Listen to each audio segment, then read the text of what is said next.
right now, and I would invite you to turn off your cameras if you'd like. Good evening, everybody. It's my pleasure to welcome you all to this second listening circle with Connect City and Kingsway-Lambton United Church. My name is Sam Needham. I'm the interim presiding minister of Fresh Start, which is our fresh expression of church on Sunday mornings. And Fresh Start also is sort of a container or a launching pad for lots of other critical conversations and initiatives that unite faith and justice. And so we are really, really proud, really excited to be the hosts for this conversation tonight. I'll share a little bit about the format of what we're going to do tonight, and then I'll try and do that quick and then get out of the way and let Colin and Jordan, who are going to be our facilitators for the evening, really step in and run the show.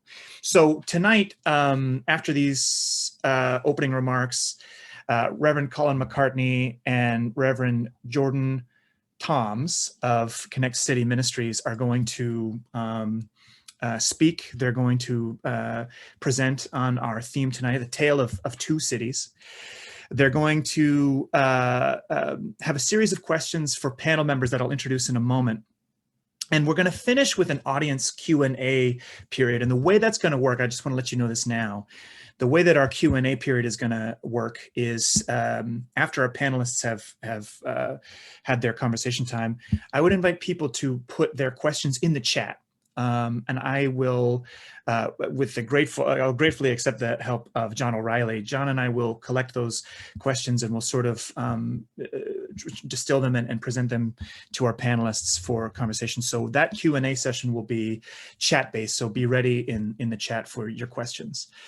And that's essentially the format we plan on being on wrapping up our session by 8:30 tonight. So without further ado, our personnel, our panel members for tonight are, as I said, Colin McCartney and Jordan Toms of Connect City Ministries. And we have two Connect City Ministries affiliates, the people that say that Connect City is their people, Ashley Spence and Enrico Cabongo. And I hope, Enrico, I said that right. Thanks very much for priming me for that. So Ashley and Enrico, thank you so much for being here as panelists for Connect City. We appreciate you being here with us. For Kingsway-Lambton, our community is also providing panelists Richard Efting and Karen Neve. Richard is the coordinator and Karen is a member of our Kingsway-Lambton United Church Anti-Racism Learning Series committee. And so, and this is a plug for the good work that they're doing. The Anti-Racism Learning Series is happening for about 2 weeks following this tonight. There's more information about our Anti-Racism Learning Series on our website. You can sign up on Kingsway-Lambton's website, and it's also in your most recent e-blast with a link to register. So please do register for that as well, our Anti-Racism Learning Series. That's going to be a wonderful, wonderful experience also. So I believe that is what I've got to say here at the beginning, and I will invite Colin and Jordan. Please go ahead and take it away. Thanks, Sam, and thank you for all attending. It's great to have you guys here tonight on a Friday night. We're dealing with a tough situation or a tough subject, white privilege. And so we want you to feel free, everyone here to feel free to ask questions. This is a safe place. It's a place of learning. It's a listening circle. So we're able to ask questions and, learn. And sometimes we may say things that are awkward or feel things that doesn't go well with us. We may get angered. While we discuss and listen to these things, I just encourage you to be aware of your emotions. Maybe even ask the questions, why am I thinking this way, or why am I acting this way? What do my emotions tell me about this topic or this theme? But this is a safe place, and the only way we can learn is by making mistakes and asking questions and listening really well. So we really want you to know this is a safe place. Now, my name is Colin. I am a minister of Connect City. I've had the opportunity to create two separate nonprofits. One is Urban Promise back in 1998, and then Connect City about 6-7 years ago. And so I oversee and work with Jordan. We work together with Connect City. I've written a few books. I'm a speaker, and I just love the work I do working in urban settings. So that's enough about me. Jordan, why don't you introduce yourself? Yeah, good evening. It's a pleasure to be here with you guys and be able to share again for part two. Part one was an amazing time, and a lot of dialogue and follow-up conversation came out of it. And so the goal and the intent for this one is the same. And I just really appreciate Kingsway-Lambton Church and you guys, and just your hearts and your spirit. It's a godly spirit, and just wanting to have follow-up and wanting to continue to do this and just learn more and have greater clarity and awareness. So that's really warming and affirming to my heart. And as Colin said, my name's Jordan, and I'm a pastor of a church plant in a fairly new church in the community that I grew up in, which is a housing community, a lower income community in Scarborough, in Toronto. And I've been in this community for over 20 years. And my mom still lives there, my sisters still live there, and all my people are still there. And so when I gave my life to the Lord, shortly after that, I felt a call from God to be a part of a church. I wasn't sure if that was going to be a church plant or to join a church that was already there, but I knew that God wanted the church to be in that community and to reflect him in his kingdom. Because a lot of people and my peers that I grew up with would have encounters and experiences with God, but then because there wasn't a church to continue to develop them, they would end up falling away from the faith and get caught back up into, just the different evils that, society and the community,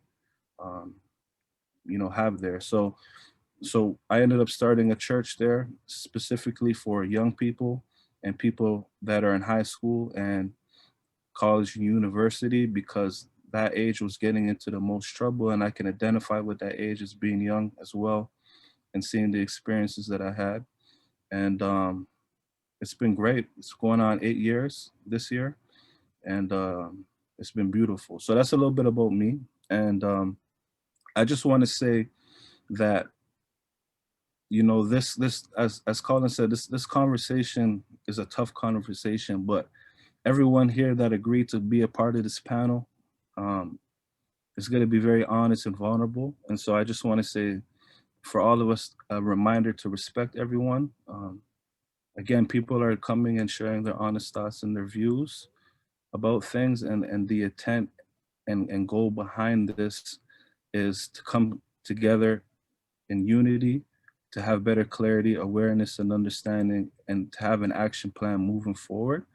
I know a lot of times when this conversation happens that, sometimes it could come off as an attack against white people. And that's not what this intent is in this conversation, in this dialogue. It's not an attack against white people. The real issue from my perspective is a moral and systemic issue. And because it's a moral and a systemic issue, there's injustices that come from that. And those injustices sometimes really hurt a certain group of people or a community of people.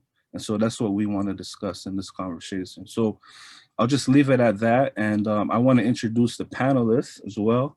And each panelist, I'll give you about a minute to kind of share a little bit about yourself and give an introduction, and then we'll go in with this conversation. So I'll start with Kingsway-Lambton Church people, because you guys are already familiar. And so we'll start with Karen. Karen, if you can introduce yourself and just give a brief introduction. Great, thanks, Jordan. I'd be happy to. So my name is Karen. I'm relatively new to Kingsway-Lambton. Not as new as Sam, but newer than others. I've been there about 3 years. Right now I live in the south end of Etobicoke, although I did grow up in Mississauga. My brother still lives there. My dad still lives in Mississauga. So this for me is east. But I've been in my neighborhood for about 12 years and quite love it here. And I'm really excited to be participating tonight. I'm excited for the journey that will come over the next couple of weeks as we move forward, and even beyond that. I know, personally, I have a lot to learn, and I'm just really excited to get started. Perfect. And we'll go with Richard. Thanks, Jordan. Hello, everyone. Richard Efting from Vancouver originally. 10 years around member of Kingsway-Lambton, maybe 8 years, but I've been going pretty regularly for about a decade. Very happily married to a near saint, Jennifer, and have 3 spectacular kids who are not kids at all, but are all at university. And they're wonderful as well. So really pleased to be a part of this.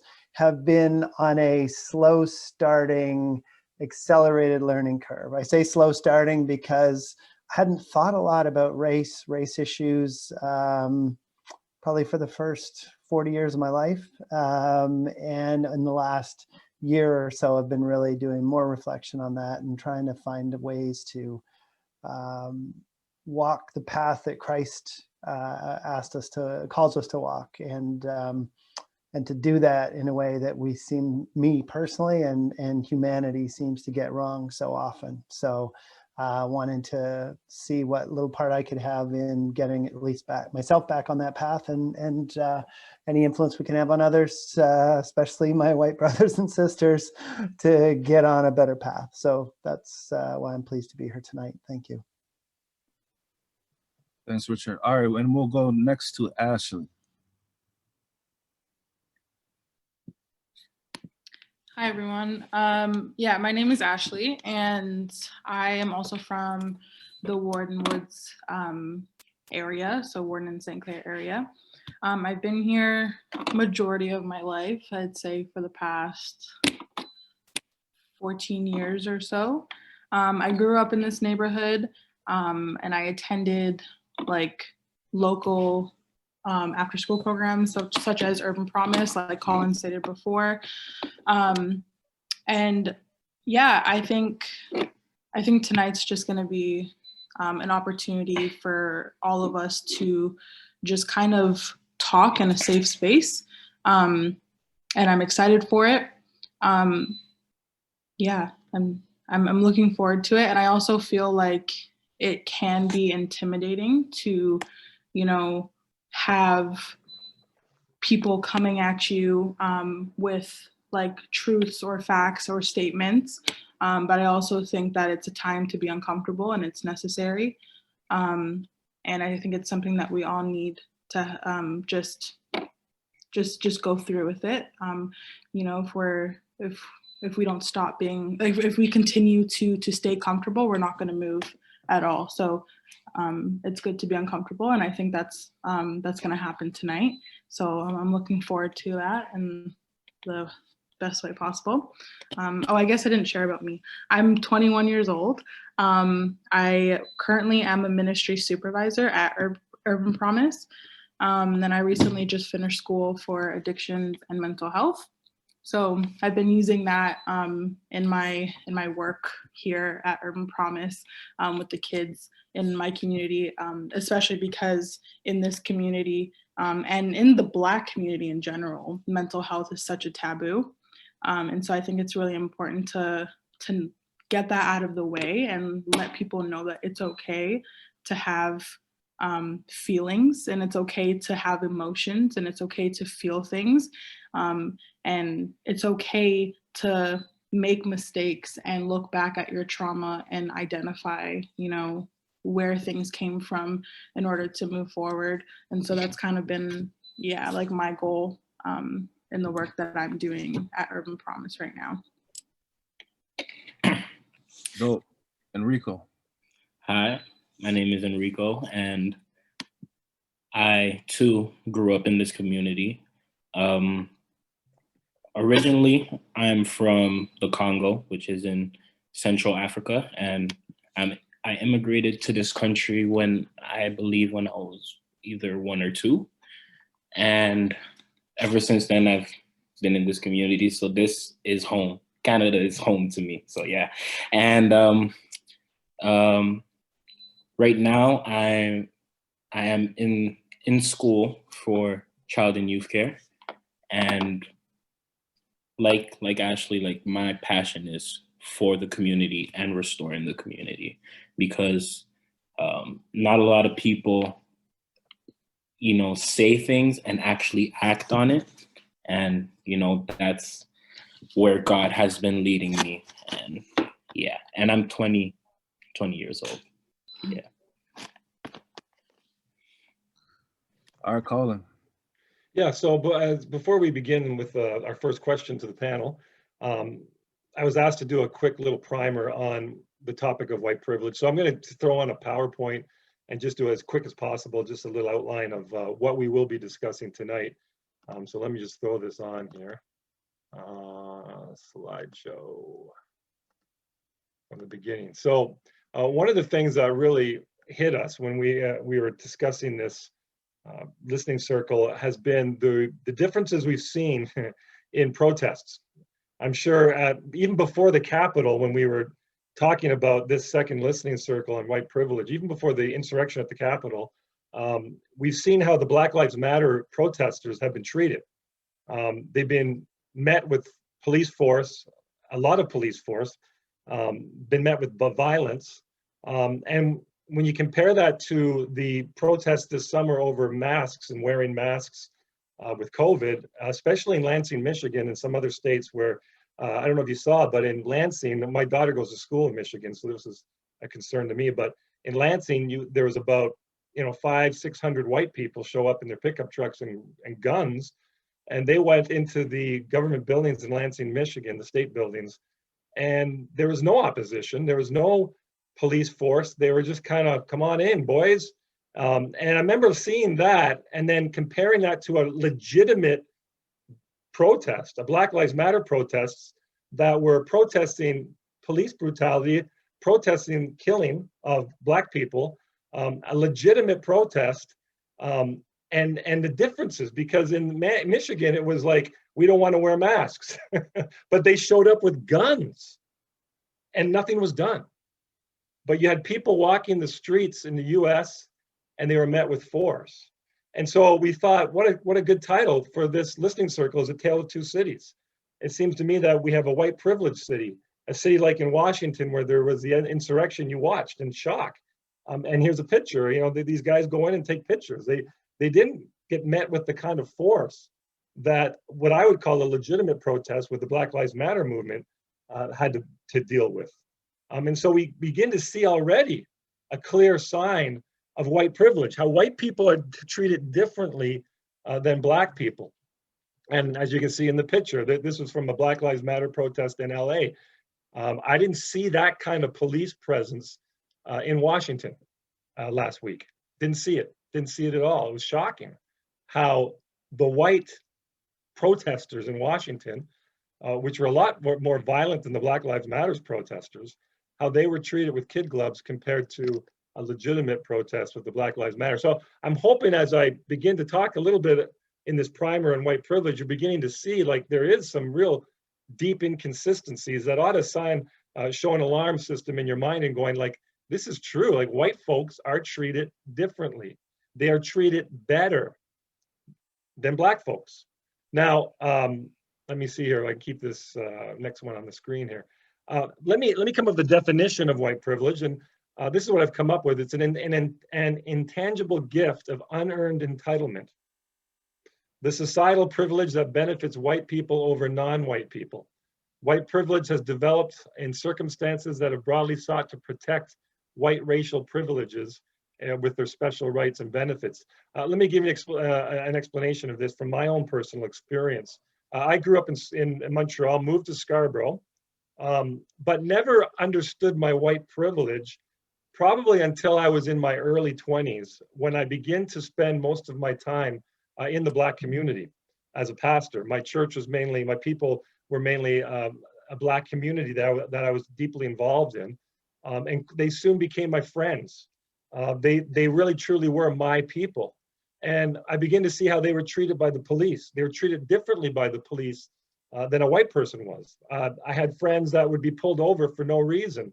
I had friends that came and visited me in a white community and we were in this white community, and they left the house, the barbecue we had, with a radio, and 10 minutes later, a police cruiser shows up in the driveway of this home that was hosting the barbecue, with these two individuals who were black in the back seat. And the cops were saying, we caught these guys walking down the street with a radio in their arms. Did they steal it from you? And I was shocked, because they were my friends. It was their radio. They were just walking down the street to catch a bus. But somebody in this neighborhood phoned the police on them. Now, that doesn't happen to white people. If I was walking down the streets, it wouldn't happen. The police wouldn't pull me over and go, did you steal that radio? And so that was one example of many. I was in situations where I've seen the police brutalize our people, to the point where I nearly got arrested. I nearly got beat up by the police because I jumped in, and they threatened to arrest me. They pulled out their batons, because they had the batons out for my people. But when I jumped in the middle, they acted differently, because this white guy now is here. How do we handle the white guy? Because we're not used to this. We're about to smash heads, and now this white guy comes on behalf of the black people. And all of a sudden their demeanor, I wouldn't say it changed, but it diffused the situation to an extent. And I wonder now, looking back, if I was a black person that jumped in the middle, I probably would have got beaten up. And so these are some of the things I've seen. I've been in schools, talking to principals, talking to teachers about our people. Again, I say my people, because most of my time has been in black neighborhoods and black communities, and had to deal with situations with teachers, how they're treating our people, our young people. And again, it's funny how they get so confused. The people in power, the powers that be that of systemic racism, they get so confused when a white person starts talking justice, starts talking what is right, like a black person was, but because their skin color is white, they don't know how to deal with it. That's a clear sign of white privilege. And so those are my experiences, not only in the past, but it's ongoing experiences to this very day. I've seen my people get arrested over things that they should never get arrested about. I remember one young black boy, 12-year-old boy, playing basketball in his neighborhood, and he got angry and he took the ball home with him, during the game. And I had his mother call me because the police were at his house going to arrest a 12-year-old kid for stealing a basketball, because the basketball was somebody else's basketball. But this black kid took it because he was upset and walked away, which I was proud of, because he was angry. He walked away instead of getting violent. He goes home, and the police are going to arrest this kid, a 12-year-old, over a basketball. And again, when I showed up, the situation was diffused. And the mother said, boy, those police officers sure act differently when you showed up. And so these are my experiences, and it really opens your eyes to see that as white people, if you don't have friends or you don't spend a sizable amount of time in our black communities, you're totally unaware of the white privilege that you have. And to be able to admit there is white privilege, it's not saying that you're a racist. It's saying that, no, you don't have to be a racist to have white privilege. So again, this is where we don't want to feel judgmental, but white privilege, and to acknowledge it, is just a reality. In fact, we need to acknowledge it if we're going to change it. And so anyway, it's this, as back to this definition, it's this intangible gift of unearned entitlement. Just because of the color of your skin, just because you were born with white skins, you have more rights, you have more opportunities in a white, systemically ran kind of situation or country like Canada. And so that's what we're talking about tonight. We want to talk about this white privilege and the reality of it, and then what we can do about it. So I hope I was able to define it for you here, both through a definition as well as personal experience. There's another wonderful lady named Peggy McIntosh, and she's a academic who studies race situations, and she likes to paint a metaphor of what she'd call the invisible knapsack that white people carry around with them. They may not even know they're carrying it with them, but it's an invisible, weightless knapsack that contains all sorts of unearned assets in that knapsack that gives them opportunities that people of color don't have. They don't have that invisible knapsack, where with white people, they can pull stuff out of there, again, not knowing that they have these privileges. and it opens doors for them. They have like kind of special keys to things within our culture that people of color will not have. And so that's another good way of looking at this invisible kind of thing called white privilege that to me is a reality, and it's something that we do have to deal with. So I hope that kind of gets the ball rolling on this, and we're now going to go to our panel. And I'm just wondering, Ashley, you were sharing a little bit about mental health in the Black community, and I'm wondering, and I'm putting you on a spot because this is a question that I just thought up when you were talking there. I'm just wondering, would you say that white privilege feeds into the mental health issues in the Black community? And if you say yes, how do you see that? I'd love to hear what you have to say, sister. So tell us what it is, man. Tell us what you feel about that.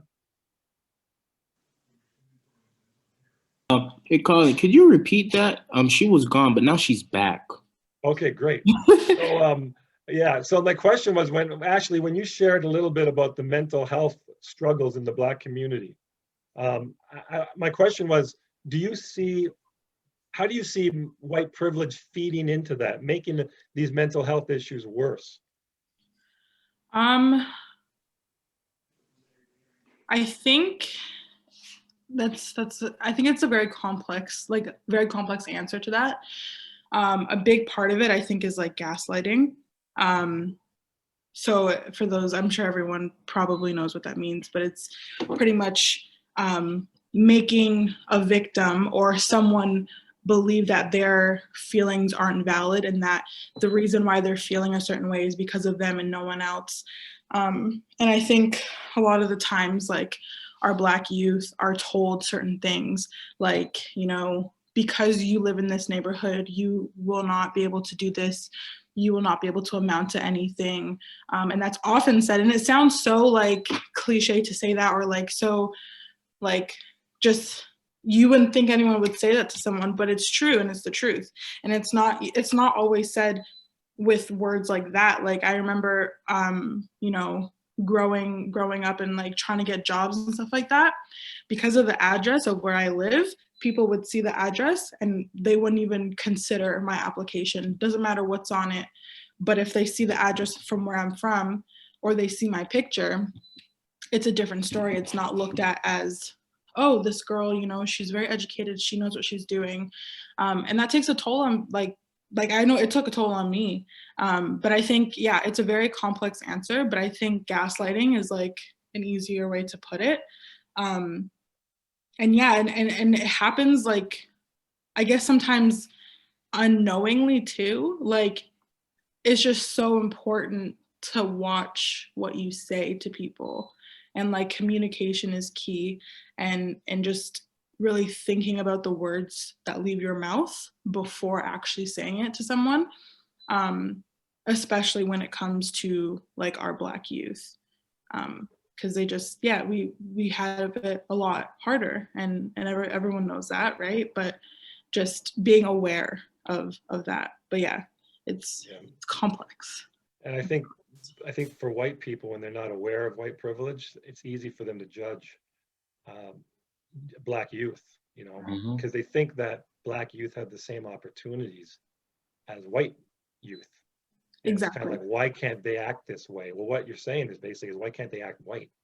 Right. And it's hard because a lot of the times, like, I know, like, for instance, like in high school, like there was a situation where, like, I won't get into details, but pretty much it was a Black student who was struggling, had issues going on, and was facing just a bunch of different things due to their color, essentially. And a white person then proceeded to tell them, like, but you can do this. Like, it's so easy, just do it. Like, you have the opportunity to do it. You have these resources here to do it, just do it.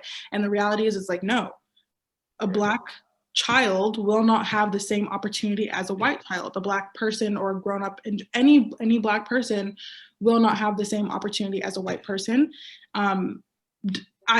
It doesn't matter what the ranking is, like the Black person could have higher education than the white person, but simply because of the skin, that Black person will not go as far as the white person in terms of like resources and an easy way up there. You know, a Black person always has to work harder to get where they want to go. And if they even reach there is like, you know, they're still looked down upon it. And it's almost like, yeah, it's. Yeah. You know, it's kind of like, you don't, again, a Black person doesn't have that invisible knapsack Yeah. that white people have. And even with affirmative action, I find that people will look at Black people in the business world and they can judge them and go, well, they only got hired because of affirmative action. Again, it's a racist way of looking at people. They're only here because they got the breaks through affirmative action. Meanwhile, they could have a doctorate, master's, they could be brilliant.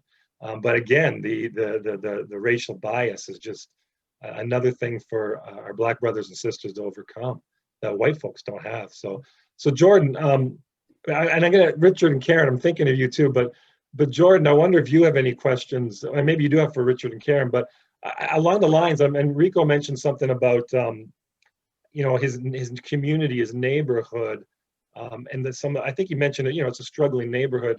I'm just wondering, Jordan, do you think white privilege has fed into that too, in creating our government housing neighborhoods, creating some of the problems there? Yeah, for sure, definitely. You know, I think we talked a lot about this in part one of our listening circle, but it goes back to systemic things and certain laws and things that have been put in place that benefit the white community over others. Specifically, I know, I can't give you the name of the bill that it was in Canada, but there was something similar. But in the States, they had something in the 80s or in the early 90s that was something called the GI Bill, which is basically a bill that was passed by the government to give to Americans to get them out of lower caste or poverty-stricken neighborhoods and put them into, you know, suburban areas and middle class. And out of that bill, they only gave 2.1% to the Black community. That's it. Out of 100%, they gave 2.1 to the Black community to help them better themselves in terms of living environments and to become middle class and to live in suburban areas outside of the struggles that are in the city and those kind of neighborhoods. And the same thing happens here, you know, and it's I know a lot of this conversation, we're talking about Black and white, but it doesn't just stop at there. I mean, you look at the Aboriginal community, you know, you can make an argument that it was even worse than what has happened there. But those kinds of things, those kind of bills, those laws have been passed where you see that it's been set up specifically to benefit white people and the white community, and very little or nothing was given to other communities. And that's the issue. That's a systemic issue. That's the moral issue. That's injustice, and that's wrong. And so that's for living. But the same thing goes with education. And, you know, we talked about, I won't get into too much detail of it because we want to keep going forward with this conversation. But in the first listening circle, we talked about education and the differences in education in a community like Warden Woods, because it's poverty stricken and low. The property taxes is way less here to nothing. And in middle class and upper class neighborhoods, you know, we look at the community that's across from the street from Warden Woods, and because it's middle class and because it's suburban, the property tax is higher there. And so there's more money to use off of that alone to pour into the education system and to give them resources and to give them after school programs and curriculums that can benefit them and put them into a better position to succeed. And so there's a lot of those kinds of things that you see as well. So definitely it plays into it. And I think this is why it's good to have this conversation, to bring awareness if we don't know this, and to come up together to hear the different sides of how we can unite to tackle these injustices and these systemic issues. So I'll just leave it at that. I don't want to get too much more into it because of time as well, but I do want to go to Richard and Karen right now specifically. And if there is time after they talk, I would love to hear from Ashley and Enrico on this as well. And I just curious to, you know, your thoughts and your observations when you look at kind of what Colin introduced in the slide a little bit there about, you know, you look at Black Lives Matters protests, not just in LA, but you can go back 10, 15 years of, you know, police brutality and systemic racism and injustice and all this stuff. And you see, it's been very, peaceful. And you look at what happened just last week at the Capitol, and even in the summer of other, mainly white groups running up into government buildings and stuff like that.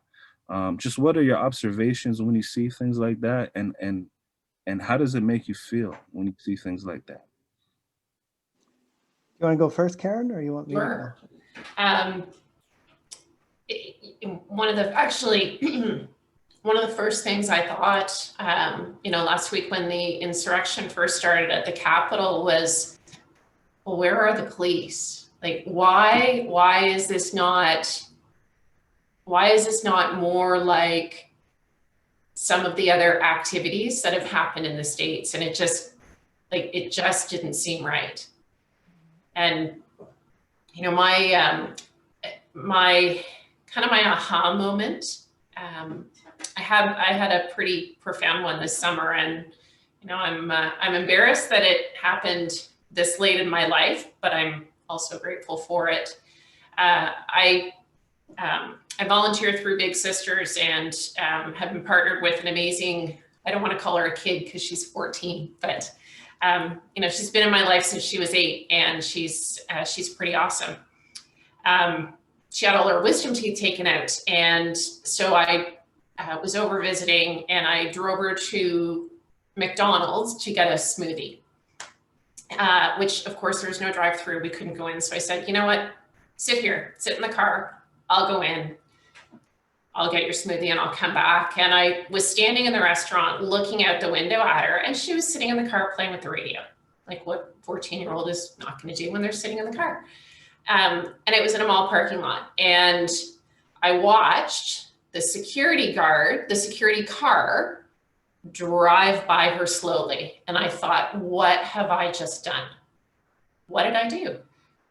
I didn't think twice about saying, here, you just stay in the car. I'll go in. If I had done that with, my niece, who is exactly her age, I don't think that same reaction would have been elicited. And I thought, wow, I have a lot to learn about, how I can be better and how I can do better for her, because I cannot believe I just put her in that position unintentionally and unmeaning. Just following on, I guess for me, my perspective on it was the contrast was stark. It was ridiculous. It's a perfect example, and I hate this example because it makes it feel like it's a USA problem, and I think it's a Canada problem too, but this is where the embodiment of it was in this example. But for me, the most compelling thing is more after the fact. When I look at these folks with privilege who stormed the Capitol, who knows if they got a hold of Nancy Pelosi, what they would have done. The minute the FBI starts looking to arrest them, they're running for cover. They're dropping their beliefs in pro-Trump status. You contrast that to folks who are showing up every day to Black Lives Matter protests to have their heads knocked in, and every day coming back to say, I'm back, because the principle of this is so great. And this weirdly thin pseudo revolution thing happens at the Capitol, and people are treated with kid gloves. And the moment somebody starts to get arrested, in the most gentlest of arrests, I would add, all the resistance stops. There was no further evident resistance on the day of the inauguration. I thought, how thin is that commitment? How weak is your soul, if that's really what you believed, because it's all rooted in your privilege? Yeah. It was shocking to watch, and the contrast is sickening. And you're beautiful, and we love you very much, and go home. Yeah, yeah, exactly. Versus... You're very special. Yeah, yeah. Yeah, for sure. Yeah, that was interesting too, how the one of the things I realized and recognized too was the coverage of it afterwards, like you were kind of alluding to there, Richard, of like when all this stuff happens, you see the news and media outlets and all these people on social media saying, look at these thugs and, these gangsters, and look at all the things that they're doing. But then when this happened, it was like, You know, you're misinterpreting what happened. You know, even the president saying that they're special people and that he loves them, but his response was different, you know, to what happened in the summer with all the deaths that had happened. Where, you know, if the looting starts, believe me, the shooting will start, right? It's just very different. Where people came up with signs saying, you know, we want justice, stop police brutality and racism, this kind of stuff. And then another group of people shows up with guns, you know, even a noose was at the Capitol, you know, Confederate flags, like a very different tone, you know, inside of what they want and what's leading them to do this, opposed to what you've seen in the summer and years before. So Ashley and Enrico, what about you from your perspective when you've seen this and some of the other things in the summer as well, from, you know, the contrast between the two, and how does that make you feel and why do you think it's different? Honestly, it's almost hard to come up with words to describe like the anger, because it's just so frustrating, and it's emotional too. Like, it's sad because you think about it, if a Black Lives Matter protest were to even try something like that, they wouldn't have made it even to the street over next to the Capitol without a fatality. So the fact that, you know, that was able to happen, they were able to get in the doors on the steps, and like no one was there to stop that.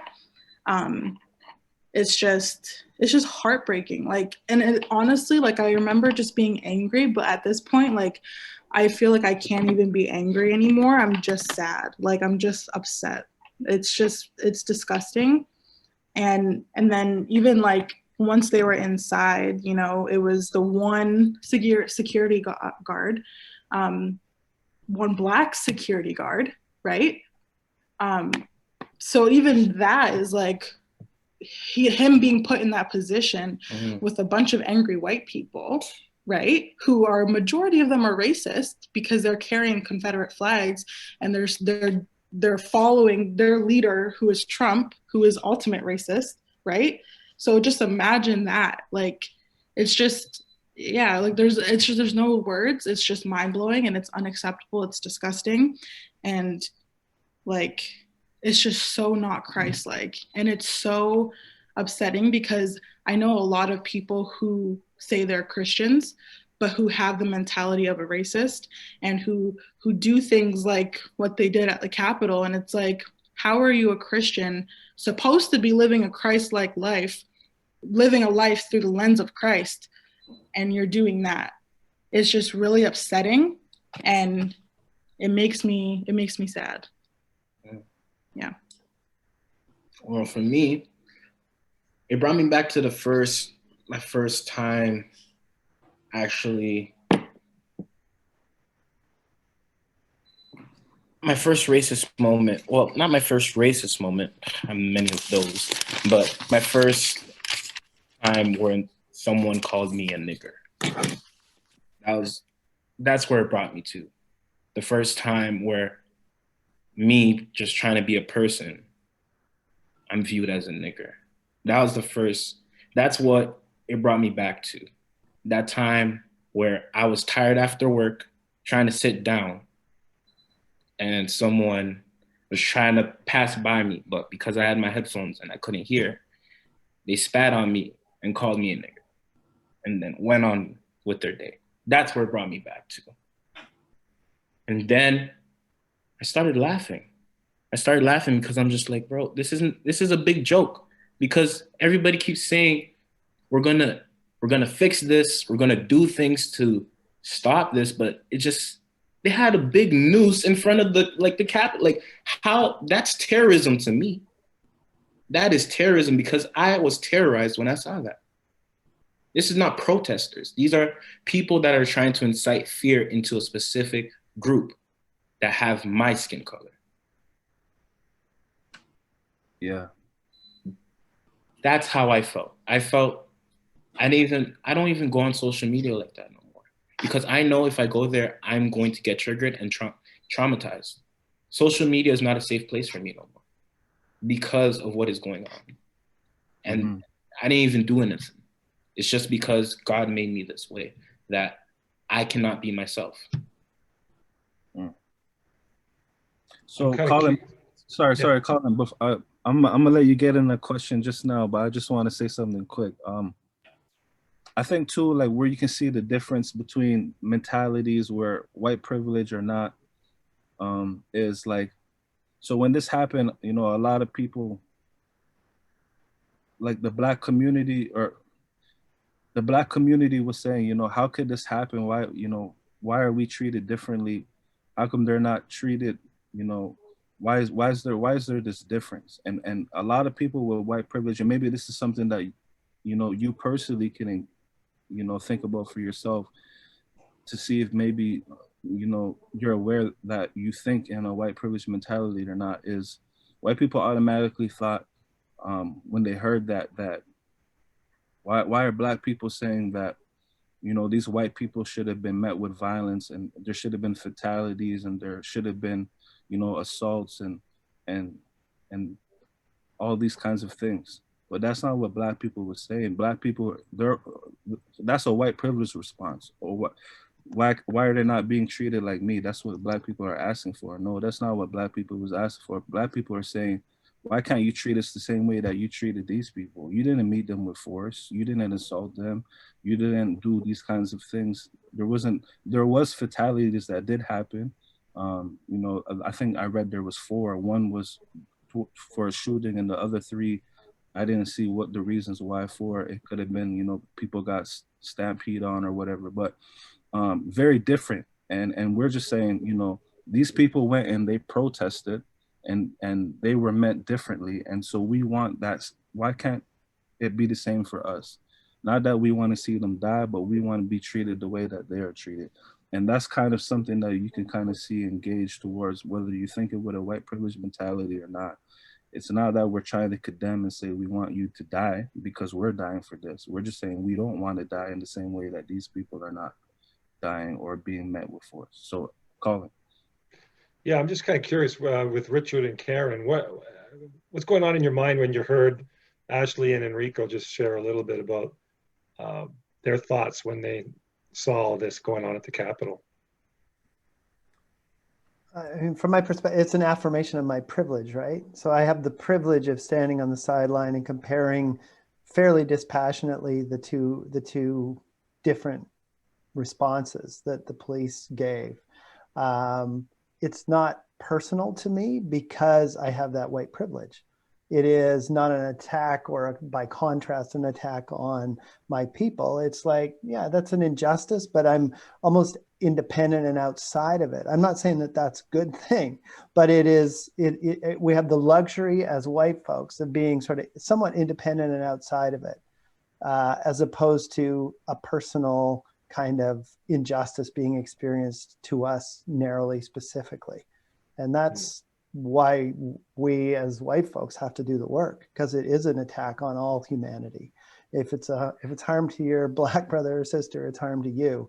And we need to do that work so that we see it that way, as opposed to coming at it from that perspective of it's, you know, dispassionately interesting and it shouldn't be that way. Karen, do you have any thoughts, feelings? Yeah, it showed me how much there is to do. And, you know, Enrico, when you said that it reminded you of your first experience of being called a nigger, that's just sad. Like, it's sad that that's how you're different. Your experience in watching those events is just so different from mine. Yeah. And that our society has evolved over the last number of hundred of years to a place where we have created two different experiences. So, sorry, Jordan, I'm going to ask another question. Ashley and Enrico, I mean, you're hearing Richard and Karen are kind of saying like this this really bothers us. We admit there's white privilege. We're not happy with it. It bothers us. Yet on the other hand, we can sort of stay outside of the emotional impact that it has. We can choose not to be involved because of white privilege. What Enrico and Ashley, what do you have to say to white folks who have white privilege? Like, what would you like to say to us in regards to how to function with our white privilege? How do we utilize it for good, or how do we deal with it? Yeah, well, I guess in this case, like, you guys ultimately have the power, right? It's frustrating, but you have the power. And I know I say this thing to people who sometimes get offended by it, but it's just how I feel. And racism is not a Black person's problem. It's not a Black person's issue. It's not our job to end racism. It is the oppressor's job, the white privilege. Like, it's not our place to end it. So I guess with that being said, it's like, for you guys, you have the power in your hands. The question is, what are you going to do with that? What steps are you going to take to put an end to this? And rather than, and it's good to have information sessions like this where, we ask questions and things like that. But I'm going to be honest with you guys, a lot of Black people are just tired. We're tired of answering these questions because it's almost like we have to explain why this is an issue, or explain, okay, yes, we're thankful that you acknowledge your white privilege. Now, here are some tips and steps that you can do to end this for us. When it should be the other way around. It should be, ultimately you guys saying, we apologize for this injustice. Here are the steps that we're going to take to fix this for you, And I almost hate that in a way too, because it almost goes back to like the white savior mentality. But at the same time, it's just the reality of it. White people have the power in their hands, right? Ultimately, like, if we were in a room full of corporate people and, we both had the same idea or opinion, your voice is heard more than my voice is heard, right? Mm-hmm. And even like with social media or just even in the church, speaking, I can go up to the stand and I can talk all I want and I can say these things and I can say this and that needs to be done. And you can do the same thing. Like, whose voice do you think will be heard more, And it's unfortunate, but it's the truth. And so I think, and especially like now, like in a time where like Google is so accessible, I personally feel like it's just unacceptable to not know. You know what I'm saying? Like, it's just unacceptable because the choice to kind of sit back and just like watch and question, and the choice to sit back and not try to understand is intentionally being ignorant, because there's a problem. Like, what are you going to do about it? Like in any other part of your life, when there's a problem, the first thing you think like, okay, like, how can I fix this problem? But now that this problem is so much bigger than all of us, it's like, what are you going to do now? You have to treat it the same. There's a problem. We need to look for the solution. And, God says it himself, like, my people need to be loved. Like, love my people, love your brothers and sisters, love your neighbor like you want to be loved. You know what I'm saying? Like, as Christians, we need to love one another.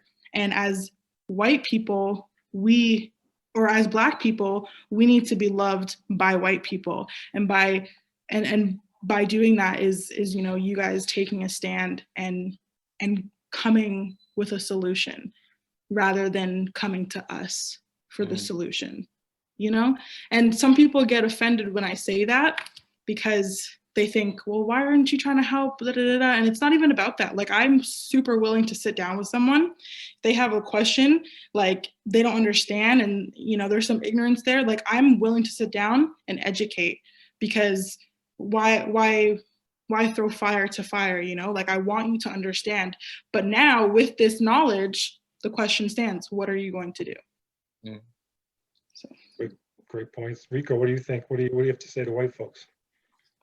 Just trade your privilege for uncomfortability. That's what it is. Privilege is comfortability. Privilege is the fact that I'm sitting down right here. Even though I know it's a safe spot, safe space, I still feel uncomfortable because I see the screen and I see the only other Black guy I see is just me and the older gentleman here, and it's scary to me. It really is scary to me. And we just need more people to be uncomfortable, more white people to be uncomfortable. Because when you're uncomfortable, you're growing. Why is it that Black people have to be uncomfortable to grow and evolve, and just one race said, you know what, we don't want to evolve no more. We just want to stay comfortable in our own skin. We want to build a legacy. We can't build a legacy the way white people build legacies. And that's scary. For one day I'm going to become a father. I'm going to be like, hey boy, a lot of people that don't share your skin don't like you because you look like me. It just takes a bunch of white people to be uncomfortable. And that's how we differentiate if you're racist or not. Because if I don't know you're actively being uncomfortable, it's trying to find a snowflake in snow. Like, you can't find that. Like, it's just confusing. You could say you're not racist, but you're not doing anything to show me that. I need to see that in your body, in your soul, there is a fight for you to leave what you once knew and go into something new. And that's what Christians do. We die to our old self to come into a new. It's biblical. This is what Jesus intended for his people and for his children. So why is it only a few of his children decided to be like, you know what? I don't want to do this no more. I don't want to grow. I'm going to be okay with my community, but not the rest. It's really heartbreaking. It really is. Both of you guys, profound statements, you know, and it makes me think as a Christian too, that we follow a Jesus who gave up his power. You know, he had all the full power of divinity and he gave it up, became a servant.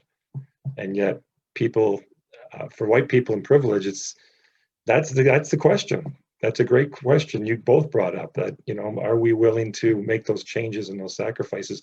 Richard and Karen, what would you like to say to Enrico and Ashley about white privilege? Well, Karen's muted, so I'll jump in. Firstly, I just want to acknowledge your generosity, sharing your experience, sharing your perspectives, both of you, Ashley and Enrico. I think one of the things that I was most concerned about after the first listening circle was that as a privileged white community, I'll generalize it because I don't want to speak to the hearts of the Kingsway-Lambton community that participated, but in general, as a privileged white community, we can go and get our soul washed by hearing Black folks share their horror stories and feel like we listened with empathy, and then we walk away feeling like we're not racists.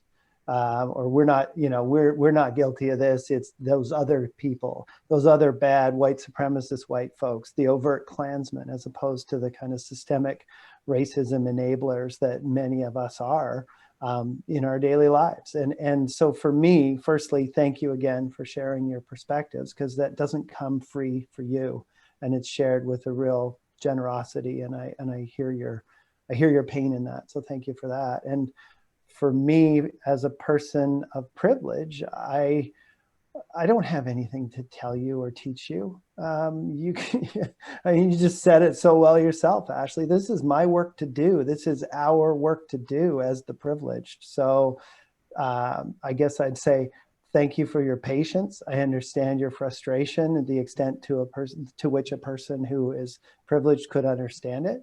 And, you know, for me, this is more for the rest of us on this call, is we've got work to do. We absolutely have work to do.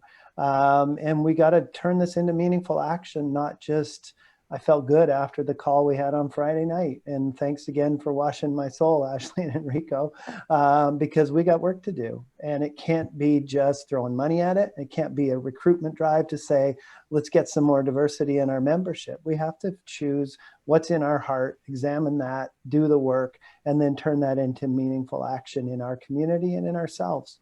And that's what I'm committed to doing. It's why we're doing this anti-racism kind of learning series, because we have to do the work. Because if we just charged out and threw what our privilege today represents at it, it would be, we've got some money and we've got some time and other assets, but it's not sufficiently done from the heart, and it's not going to actually change anything in an enduring way. So I just, again, thank you, and we've got work to do.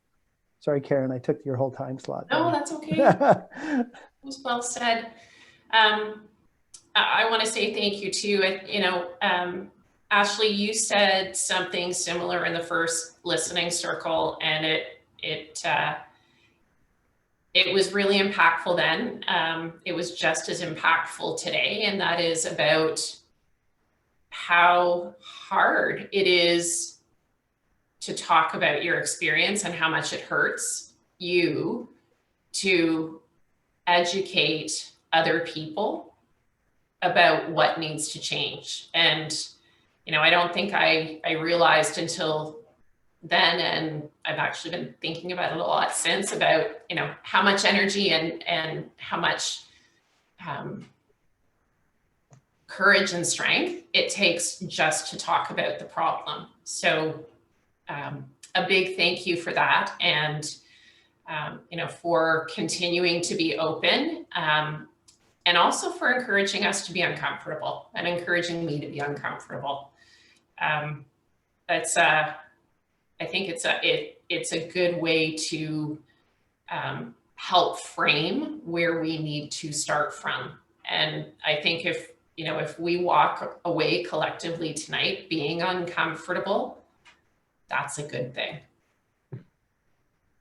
Jordan, I'm looking at the clock. We're supposed to leave time for questions from the audience here. I wanted to give me a final question before we go to questions from the audience. Again, we're back on Sunday morning at Fresh Start service, and we could probably address some of these questions that we may not be able to address tonight. So that's a little promo piece to show up at church on Sunday, everybody. But Jordan, final question. Yeah. I don't have a final question. I think, you know, the last things that both Ashley and Enrico and Richard and Karen said, for me, like that's like the fulfillment of what this whole evening and night is about. You know, to be able to share your heart, be vulnerable, be real, say things that make people uncomfortable, and then have this dialogue and then respond to it. And also from each side and each experience, be able to, you know, say, you know, yeah, this is an injustice. This is wrong. And, you know, we have work to do. And that brings great joy to my heart. You know, as I said before, I've been in different kind of listening circles and different churches talking about these things. And the response from you guys hasn't been the same to those other churches, you know. And I feel like your response as Kingsway-Lambton Church has been a positive response, and that gives me hope, and that gives me, you know, a more of a fire and a purpose to continue to engage in these conversations and have these dialogues, because I know it just doesn't stop after, you know, we come off this Zoom. And the fact that you guys are doing a 10-week follow-up after this to come up with action steps and how you can really be impactful as a church and as, you know, a predominantly white church is something that, you know, is inspiring and really means a lot. So I think what Enrico and Ashley said and what Richard and Karen had just said was beautiful. And I kind of want to say, you know, Selah to what they said and let us dwell on that. And through their words, let that motivate us and stir us with the Holy Spirit to respond to what they just shared. Beautiful, beautiful way.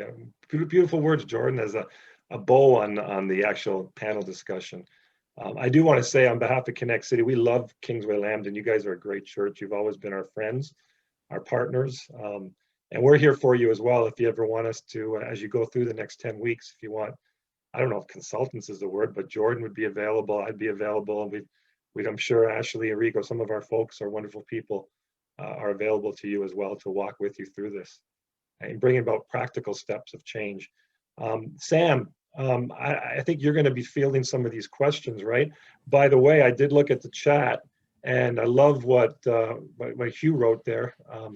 Makes you think. Hugh, once again, was such a great wordsmith, great preacher.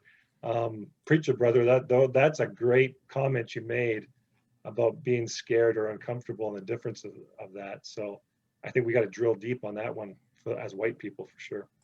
But Sam, take it from here. Absolutely. Thanks so much to all of our panelists, Ashley, Enrico, Jordan, Karen, Richard, Colin, thank you all. It's a wonderful time of learning. And I just want to get out of everybody's way and remind you that if you have questions, we want to take those in the chat. So I know people are going to have responses and questions for our panelists. So please do let us know what those are in the comments. And I'll just acknowledge Reverend Hugh Reed, our pastor here at Kingsway-Lambton, had a really good comment here, but I think we can parlay that into a question to our panelists. What's the difference between, to your eyes, especially for our panelists who are people of color, what's the distinction to you between being scared and being uncomfortable?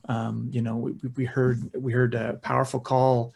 I think Enrico, you said, we call on white people to become a little uncomfortable because that's the place, where we can learn to learn and to become ready to learn. So what's the distinction between being uncomfortable and being scared in your perspective? Well, for me, I take a lot from Jesus's life. And when he was about to get crucified, I would say he was uncomfortable, not scared. Because if he was scared, then he wouldn't have went through with it. Because fear is what shies us away from doing the action. I'm so scared of failing. Oh, I'm so scared of what they're going to say. And then you go into that place of isolation and you just end up not doing it. Uncomfortability is you can be doing it and it's just like, whoa, this is really hard. This is when Jesus was walking, he was suffering, he was uncomfortable. This is not something he necessarily was willing to do. Well, he was willing to do it, but it wasn't something necessarily like he's like, yeah, I'll do it for free, man. Like, it's okay. I'm just do it. It was just like, he even asked God, if you could take this cup away from me, take it away. And now and Jesus being the perfect image of God and just humanity. Now we just have to follow his image and do what makes us uncomfortable, because that's what makes us grow. And being scared, yeah, that's human. That's what lets us know that, yeah, we're human. But when you let God in, God takes that fear away from you. And I think that, Enrico, I think that's really, you've hit on it. The difference between fear and discomfort is action. And that, fear a lot of times prevents us from taking action, and whereas you can be uncomfortable and do something anyway. Right. And I think even just a brief touch on that, the feeling of being scared, it's also a normal feeling. So if you do feel scared, I encourage you to open your heart to God and let him speak to that fear in your heart. And you'll be surprised that that fear will go away. And yeah, maybe that fear will turn into uncomfortability, but then just like Karen said, the difference is action. So rather than being scared and hiding in isolation, you're moving into uncomfortability with action. And that's okay. And that's something that like other people can walk alongside with you guys. You know what I'm saying? Like as a collective group of white people, I'm sure a lot of you guys are uncomfortable, but that's something that you guys can discern together, you know, and discuss together. So I just encourage you to open your hearts to that and be honest with that. And God already knows, like if you have fear in your heart, he already knows. You don't even need to say it, but just allow him to speak to that. Let me just jump in here too. I think what helps me as a white person, I'm not scared, and I am uncomfortable as I see what's going on, but I'm actually angry. And that kind of breaks it through. And I'm angry only because I love the people that I work with, and I love Enrico and Ashley. And if something were to happen to them with the police or any form of injustice, I take that personally. I mean, they're my family, you know. I'm Jordan's little boy. I'm his godfather, Azariah. You know, like if someone messes with Azariah, they're going to mess with me. And so there's no fear and there's no uncomfortableness. You know, if we have people of color who are our good friends, our best friends, if we see them as truly as our sons and daughters and brothers and sisters, then we will speak for them. We will do those uncomfortable things because it's easy to do, because we have a relationship of love, and love is what put him on the cross. That's made him overcome any fear. It was uncomfortable, like you said, Rico, but he had love. Love did that. And for me, that's the driving force. Is it will propel us through those barriers and help us deal with white privilege, because we get sick of it, because we see how it's affecting those we love. Yeah. I just wanted to throw that in as a white person on that one. So any other comments? Or Sam, do you have anything to say? Or Jordan? There's another question in the chat. I just wanted to say, when Ashley was when you were speaking, I was reminded of that scripture from 1 John, but it's there's no fear in love, but perfect love drives out fear, right? So that's the 1 John is that love epistle. The love of God drives fear out, and when Ashley was speaking, that just came up in my mind, and I think Colin, you were echoing that too. I see Jennifer asks a question in the chat. Is anybody on the panel aware of another church in the GTA that's done anti-racism work, undergone an anti-racism transformation? That's a good practical question. Thanks, Jennifer. So any concrete examples of churches that have done positive anti-racism work, and any tips for us to try to do that ourselves? I mean, for me, I can't say for certain, but I know from my experience, what I've seen, I cannot refer you to a church, or even to, you know, a worldly organization that has gone through something like this. Not saying that it hasn't happened, but from my perspective and what I see, I unfortunately I can't refer you to something. So I don't know about the others. Maybe you guys have seen something, but for me, I haven't.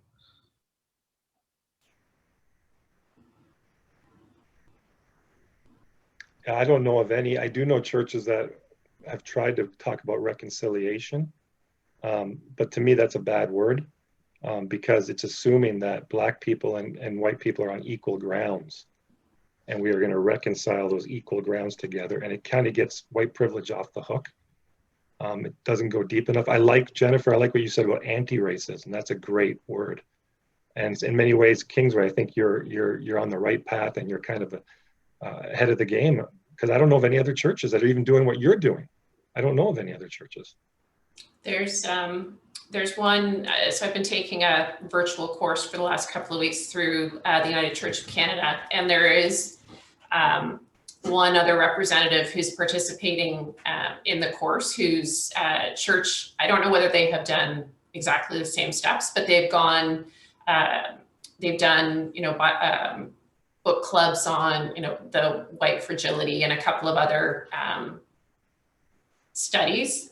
And I actually had been thinking over the last week that I would like to reach out and try and establish a connection with her and find out, what some of the things are that they've done. so that what's been successful, and maybe we can learn a bit from them. They're not local, but there seem to be parallels. Good. I would just say observationally, it feels like an awkward topic in a Christian context.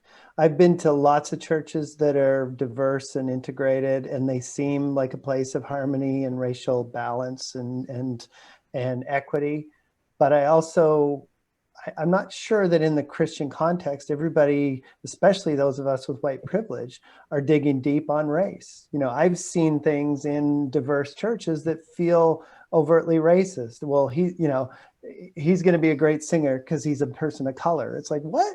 You know what I mean? Like, so I do think it's a kind of the stereotyping. It might be done in a gentler and loving way, but there is still stereotyping. I just don't see Christian communities pouncing on it. What I do see are Christian communities that are BIPOC, Black communities being rallying points for justice. And there absolutely have always been the leading voice. But I think in the white Christian tradition, we've been more enablers historically to racism than we've been breaking down the walls, right? So I think it is a real place of discomfort in the white Christian community.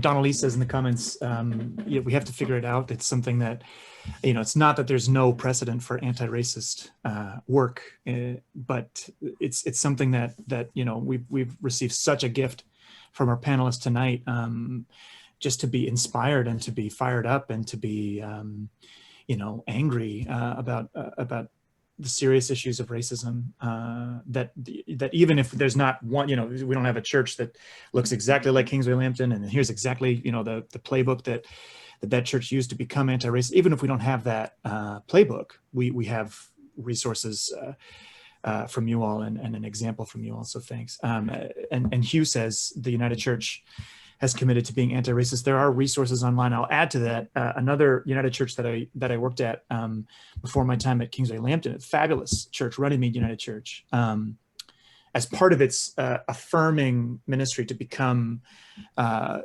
fully accepting of LGBTQ plus people.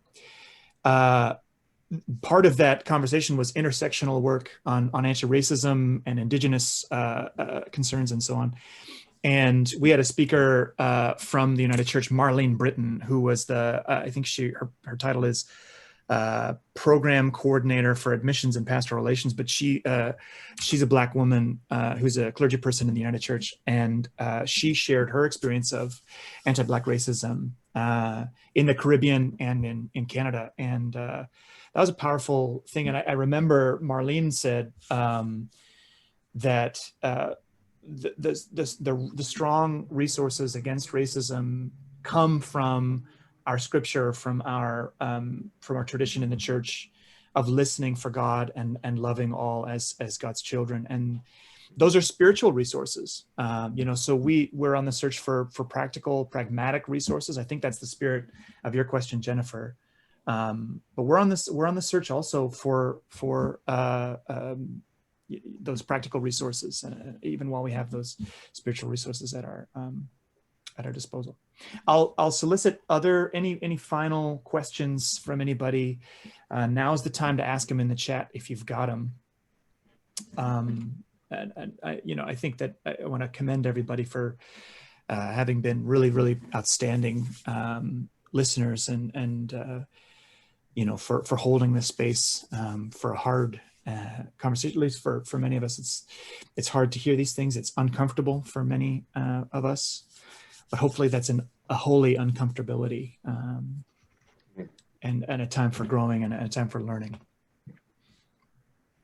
Sam, I appreciate what you said about the spiritual side of this issue from that lady, the biblical side. And I think listening to Cornel West, who I love, he's an African-American genius, intellectual in the United States, but he talks about that and the need to have that spiritual grounding of values, that this is wrong.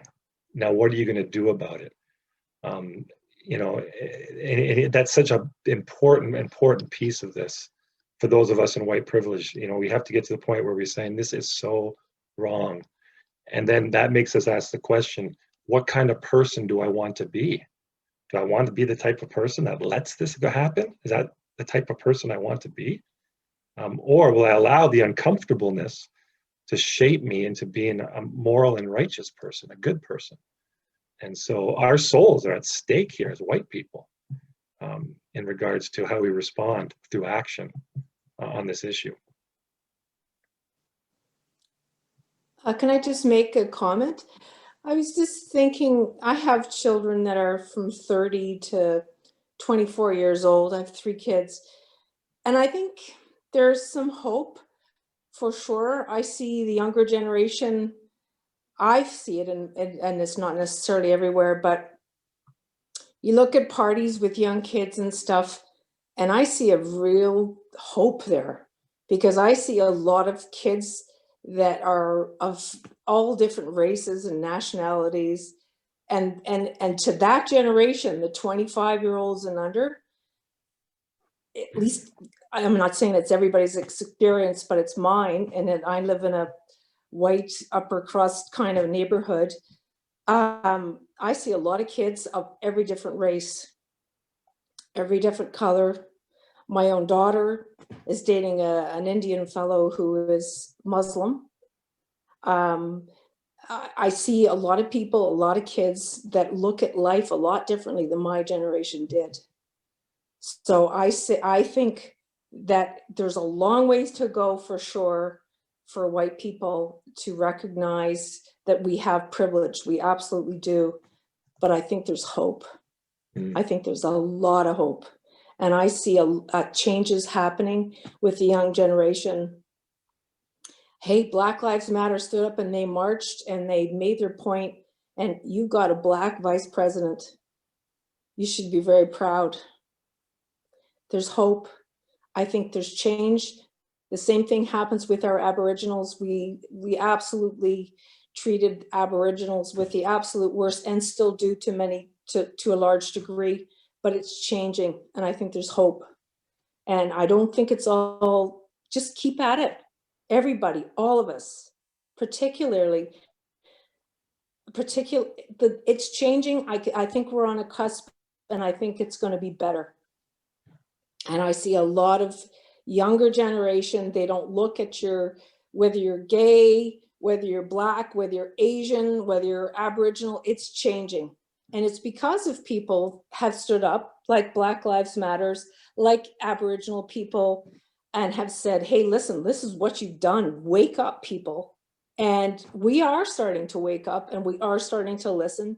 And it's because of programs like this. 95% of this audience right here is white privileged people. And we're listening to you guys. And we're not saying what you're saying is wrong. What you're saying is right. So go ahead, do it, say it, scream it from the rafters, pound it into our heads if you have to. But don't think that none of us are listening, because lots of us are. Absolutely. There's lots of hope there, guys. Yeah. Don't give up. Thank you very much, Christina. We appreciate that. I see one more question from RJ, and we're really just right at the end of our time. So RJ talks about an affirmative action mindset, that's a fair enough. That's an uncomfortable question. But I'm gonna turn this to Colin and Jordan. I want you all to have the last word and to respond to our whole experience tonight. And I want to put it in your hands because this will be pretty much the last part of our evening, and then after you all have a chance to speak, we'll wind down the meeting for everybody else. I'm going to speak ahead of Jordan because I want to give him the final word. So I'm just basically going to say on behalf of white folks, I kind of feel like I'm in both worlds, which is not a bad place to be, actually. But it's going to take work. And I think Don Lee mentioned that in the chat discussion, capital WORK. And part of that work is to make sure that we listen to the prophetic voices of our Black brothers and sisters They need to teach us. They need to lead us. I find that God is often in the margins, on the fringe. And so we need to listen to the prophetic voices of the Ashleys and Jordans and Enricos. And we need to become friends. We need to have an emotional attachment of love. And that will be the fuel that will help us overcome any fears of making changes. It'll make it easier to make changes when we love our people, because we want to help them and make sure that they're treated as brothers and sisters. Jordan? Yeah, I guess the last thing I would say is, you know, it was kind of brought up earlier, but just the importance of all of us, despite our backgrounds, our communities, our experiences, our nationalities, our skin color, where we're from. We all have to be a people that are driven to loving relationships with all other people. And if we don't do that, then these things are not going to change. Like, I think about scripture, you know, Adam and Eve, they sinned against God. God doesn't turn away from them, but instead he enters the garden still and walks among them and says, "Where are you?" He calls out to them, you know, and because of this knowledge of good and evil that had come up, this awakening of them, the first instance was to hide from God, to reject God. But God's like, no, I'm still here. Even, you know, even your wrongness or your sin is not something that can keep me away from you, because I love you. And then what happens is, you know, you see Moses and the Israelites, and, you know, they're freed from Egypt and they're in the wilderness. And God says to them, all of you come to the foot of the mountain so I can speak to you. And what is Israel's response to it? No, they hide like Adam and Eve. No, make Moses our mediator, give him the law, and let him speak to us on our behalf. God wanted a direct, loving relationship with them. They rejected it. And because they rejected it, what does God do? He gives laws with the attention of them for it to drive them to love. When you don't love, then there's laws that are created. And so we need to get out of this law mindset of, you know, this is an issue or whatever, I'm going to talk about it. But if you're not loving people, especially people that are hurt and that injustice is done to, then we really can't make change in the same way that the law didn't. Right. And that's why Jesus says the law is up on these two commandments: love the Lord your God with all your heart and love your neighbor as yourself. If you do that, you fulfill the law. The law was just indicators to the people that they're falling short of love, and what God wanted was a direct loving relationship. And because they rejected it, the laws was there to kind of help them to love each other. But we all know that the purpose of the law, it fell short of doing that because they didn't love. And that's why Christ came, and in him he fulfilled the law because he loved. And that's why Paul goes on later on to say that the law is obsolete, or that it's no more, because Jesus had loving relationships with people that were victims of injustices, whether it was the Israelite people or even the Gentiles. And so love is the answer. It sounds cliche, but I think that's what we need to do. And you know, if we don't, then we just create more laws, you know, to try to fix the problem. But those things are not the answer. It's loving people, you know. And if we love people, like Colin said, we will feel for them, we will hurt with them, we will be in pain with them, we will celebrate them. And so my call for all of us on this Zoom is that we would truly love people, no matter who they are, what they've done, what their circumstances is, where their demographic is, their nationality is. Really love them. And if we do that, then we can take down these systemic issues and these principalities that have set up these things to really destroy and hurt us. So. Thank you so much, Jordan, for your powerful words. Colin, Richard, Karen, Enrico, Ashley, everybody, thank you so much for your time tonight. We're just a little over our promised ending time at 8:30, but we thank you for being with us, for spending your Friday night with us. we hope that this experience will be a blessing. We say, you know, we hope that the comfortable are afflicted, and we hope that the afflicted are made comfortable in God's love. So thank you all tonight for this time, and we wish you a good evening, and special thanks to our panelists and our leaders. Thank you.